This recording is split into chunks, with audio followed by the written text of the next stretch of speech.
네, 어서오세요. 약드라이브의 칼로리입니다. 최근에 넷플릭스 애스크 더 닥터 에피소드들을 소개하고 있습니다. 자, 오늘은 세 번째 이야기, 알러지입니다. 보통 알레르기라고도 많이 부르시죠. 그래서 알러지를 유발하는 물질을 우리가 알러젠이라고 부릅니다. 굉장히 다양한 종류의 알러젠들이 존재를 하고 있는데, 이런 알러젠들이 피부나 호흡기를 통해서 접촉하게 되면 굉장히 다양한 증상들을 유발을 하게 되는 것이죠. 뭐 대표적으로 꽃가루, 진드기, 음식 중에서는 달걀, 해산물, 피넛버터 이런 것들이 대표적이죠. 그리고 이제 약을 드시고도 알러지가 발생하는 경우들도 있습니다. 그래서 이제 알러지 증상으로는 이제 피부 쪽에 가려움이나 빨갛게 올라오는 그런 증상들이 대표적이고요. 콧물, 재채기, 기침 이런 다양한 증상들이 동반이 됩니다. 사실 이런 알러지 증상으로 인해 우리가 죽지는 않죠. 예, 생활이 좀 불편한 정도이지만 이 알러지가 심하게 오게 되면 이 아나필락시스라는 증상까지 오게 되면 죽을 수도 있습니다. 말이 너무 격했나요? 예, 생명에 지장이 있을 수도 있기 때문에 이런 증상이 왔을 때는 빨리 대처를 해야 됩니다. 그래서 이제 호흡기, 기관지, 기도가 이제 좁아져서 숨쉬기가 곤란한다든지 입술이나 얼굴이 퉁퉁 붓는다든지 이런 증상이 있을 때에는 발생하면 초기에 빨리 응급실에 가서 조치를 취해야지, 그렇지 않으면 죽을 수 있습니다. 그래서 굉장히 심각한 증상으로 번질 수 있습니다, 알러지가.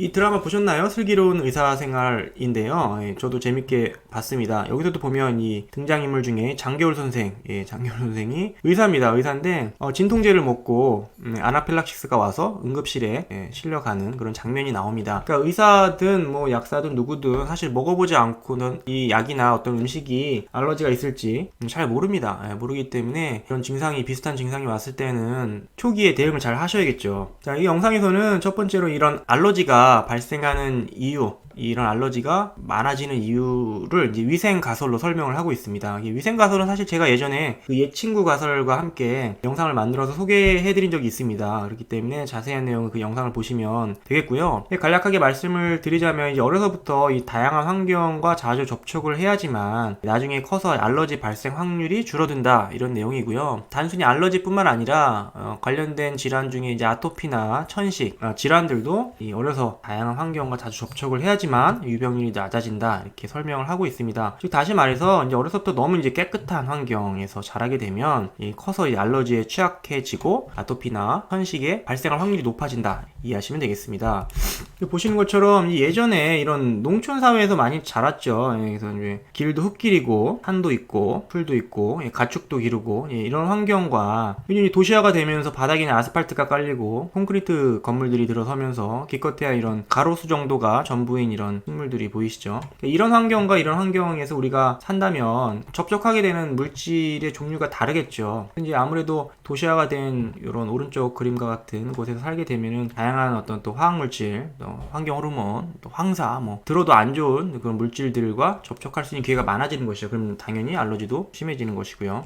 단순히 흙이 아닙니다. 이 흙 안에는 굉장히 많은 종류의 그리고 많은 수의 미생물들이 살고 있기 때문에 우리가 이제 농촌에서 아니면 산에서 이런 흙을 만진다는 행위는 굉장히 다양한 미생물들과 접촉을 한다는 것이고, 그렇기 때문에 이제 어려서부터 이런 흙을 좀 많이 접촉을 해야 된다, 그런 얘기를 하고 있는 것입니다. 근데 실제로 이런 이제 농촌에서 자란 아이와 이 도시에서 자란 아이들의 어떤 천식, 아토피, 알러지 이런 유병률을 조사를 해봤는데 유의하게 확연하게 차이가 났다는 것입니다. 그래서 어려서부터 우리가 도시에 살고 있기는 하지만 시간이 되면 자주 아이들을 이제 흙을 좀 만지게 한다든지 자연에서 노는 시간을 많이 주어짐으로써 다양한 환경에 좀 노출되는 그런 시간을 많이 갖는 게 좋다, 이렇게 얘기를 하고 있습니다. 자, 알러지는 치료제가 아직 없습니다. 사실 알러지라는 증상 자체가 우리 몸에 어떤 물질이 들어왔을 때 이를 좀 알려주는 좀 신호이기 때문에 어떻게 보면 자연스러운 면역 기능이거든요. 알러지 자체를 완전히 없앨 수는 없고, 이 알러지가 좀 생겼을 때 아까 설명한 어떤 증상들이 발생했을 때 그 증상들을 좀 경감시켜주는 그런 약물들이 있죠. 그런 약물들을 우리가 항히스타민제라고 부르는데, 그래서 이제 알러지가 좀 빈번하게 발생하시는 분들, 예민하신 분들은 이런 항히스타민제를 항상 구비를 하셔서 갑작스러운 상황에 대처를 잘 하셔야겠고요. 또 심하게 오면 초기에 이제 대응을 잘 못하시면 되게 오래 가기도 하고, 또 이 아나필락시스 같은 좀 심각한 상태까지 발전할 수 있기 때문에 이런 응급 상황이 좀 빠르게 대처하시는 게 좋겠죠. 그래서 오른쪽은 이제 에피펜이라고 아나필락시스가 왔을 때 놓는 주사제입니다. 우리나라에서는 좀 보기 어렵지만 외국에서 좀 사용하고 있는 거라서 이제 소개를 잠깐 해드렸고요. 두 번째로 소개하고 있는 내용은 이 뇌우천식입니다. 딱 보시면은 무슨 말인지 이해가 가시나요? 예, 썬더스톰 아스마라고 되어 있죠. 이 두 단어가 잘 안 어울리지 않나요? 뇌우와 천식은 이게 무슨 관계가 있을까? 저도 처음에 이 단어를 보고 의아해했는데요.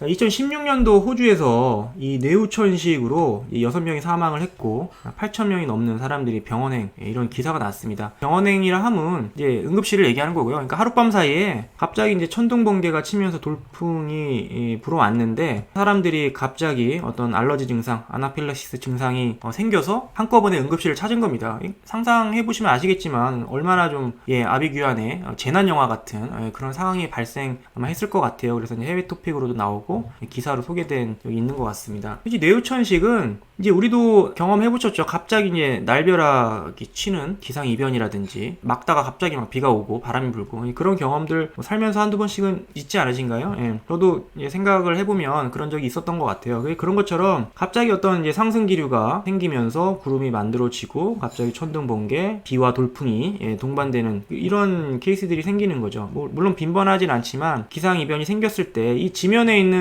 물질들이 따라 올라가게 되는 것이죠. 그럼 따라 올라가서 구름과 섞이고 나중에 어떤 비나 바람이 불 때 다시 사람한테 돌아오게 되는 것이죠. 근데 문제는 예를 들어서 호주같이 들판이 좀 많고 이런 환경에서 꽃가루가 많이 날리는 시즌에 이런 이제 상승 기류가 생겨서 뇌우가 발생을 한다면 굉장히 많은 수의 꽃가루가 한데 구름 속에 뭉쳐 있다가 사람한테 이제 돌아온다는 것이죠. 그래서 더구나 문제는 이 상승 기류를 통해서 꽃가루가 구름과 섞이게 되면 굉장히 작은 입자로 쪼개진다 하더라고요. 그렇게 되면은 굉장히 좀 임팩트 있게 더 심한 증상을 유발할 수 있겠죠. 그래서 꽃가루 알레르기가 없는 사람도 알레르기가 발생을 한다든지 또 기존에 알러지가 있던 사람들은 이제 그 증상이 굉장히 심해진다든지 그래서 그 응급실을 꼭 가야 되는 그런 긴박한 상황이 발생을 하는 것이죠. 그래서 이제 이런 뇌우천식은 이제 호주에서 2016년도에 좀 크게 일어났기 때문에 기사가 됐지만 그 전에도 뭐 영국이나 그런데 가끔 몇 년에 한 번씩 발생했다 하더라고요. 저는 이 내용을 듣고선 떠오른 것이 있습니다. 바로 이제 황사인데요. 이제 우리나라 황사가 굉장히 빈번하죠. 그런 생각을 해봤어요. 이런 황사가 굉장히 심한 날에 기상 변화가 생겨서 상승 기류를 타고 이 황사들이 다 구름에 뭉쳐 있다가 한꺼번에 돌풍으로 비와 바람이 돼서 사람한테 다시 돌아오게 되면 엄청난 상상만 해도 무슨 재난 영화 같은 그런 일이 벌어지지 않을까 하는 상상을 좀 해봤습니다. 끔찍하지 않나요? 황사가 그냥 뭐 공중에 둥둥 떠다니는 게 아니라 비와 바람에 섞여서 사람들의 호흡기로 다 들어온다고 치면은 아마 우리나라도 아마 난리가 날 것 같아요. 그래서 그런 상상을 좀 해봤고요. 살짝 걱정도 해봤습니다. 이게 뭐 뇌우천식이 우리나라에선 발생하지 않으리라는 보장은 없지 않습니까?